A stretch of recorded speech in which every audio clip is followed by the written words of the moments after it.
शिकारियों ने दो बांस से बड़े बाघ को घेर लिया, दाहिने बाघ को हाथ में ले लिया और गांव वापस जाने की तैयारी करने लगे। लेकिन इस समय दूर के जंगल में एक अत्यधिक फुर्तीला बाघ बड़ी तेजी से इस ओर आ रहा था, लेकिन जल्द ही उसे एक खाई ने रोक दिया। अपनी पत्नी और बच्चों को इंसानों के द्वारा ले जाते हुए देखकर वह दर्द से गरज उठा और इस रुकावट को पार कर लिया, और वह वही एक आंख वाला बाघ था। वापस जाने के बाद जापानी लोग इससे संतुष्ट नहीं हुए। अधिकारी कोयाना ने सख्त आदेश दिया कि उसे एक आंख वाले बाघ को जरूर पकड़ कर लाना है, क्योंकि ताइकुन जानता है कि वह वहाँ का सबसे ताकतवर बाघ है, त्याओफू का बाघ राजा, जिसे लोग शांजुन के नाम से जानते हैं। कोई उपाय न होने पर शिकारी दाहिनी बाघ की लाश को चारा बनाकर और उसके चारों ओर कई जाल लगाकर तैयार हो गए, लेकिन उन्हें नहीं पता था कि ऊपर का शांजुन पहले से सब कुछ समझ चुका था।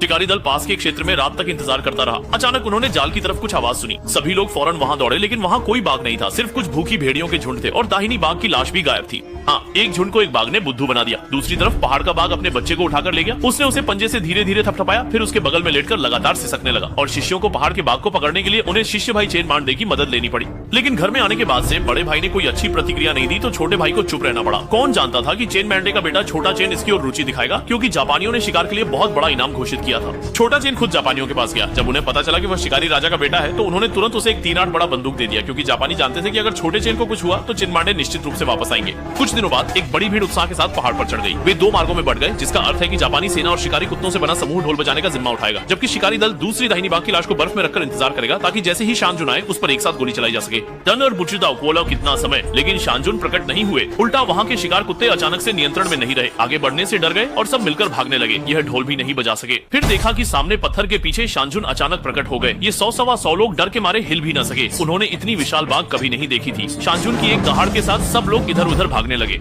नंग थाओजोमा संजुन जैसे एक सेल्फ सर्विस रेस्तरां में प्रवेश कर गया। ताकत, फुर्ती और बुद्धिमत्ता, उसके पास सब कुछ है।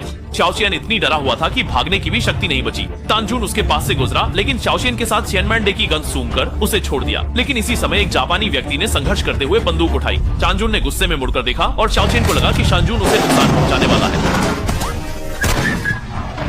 एक दिन बाद जब शिकारी दल वहाँ पहुँचा तो हर जगह लाशें पड़ी थीं। खून और खून जैसे आपस में मिल गए हों। केवल छोटा जियान ही जिंदा था। अगर समय पर इलाज हो तो शायद वह बच सकता है। उसने अपने पिता के शिष्य से उसे बचाने की गुहार लगाई, लेकिन उसने बेरहमी से उसका हाथ झटक दिया और पहले शिकार करने का निर्णय लिया। जबकि इस समय वह बाघ भी गंभीर रूप से घायल था और उसके शरीर से लगातार खून टपक रहा था। जब शिकारी दल पहुंचा, दाहिनी बाघ की लाश पहले ही वहाँ से हटा दी गई थी, परंतु इससे भी डरावनी बात यह थी कि जब वे रात में वापस आए, शव के आसपास कई भेड़िए पहुंच चुके थे और वे दावत में लगे थे, जबकि छोटा शेन कहीं नहीं मिल रहा था, क्योंकि इस समय वह 2 भेड़ियों द्वारा अपने भेड़िए के मांद में ले जाया जा रहा था।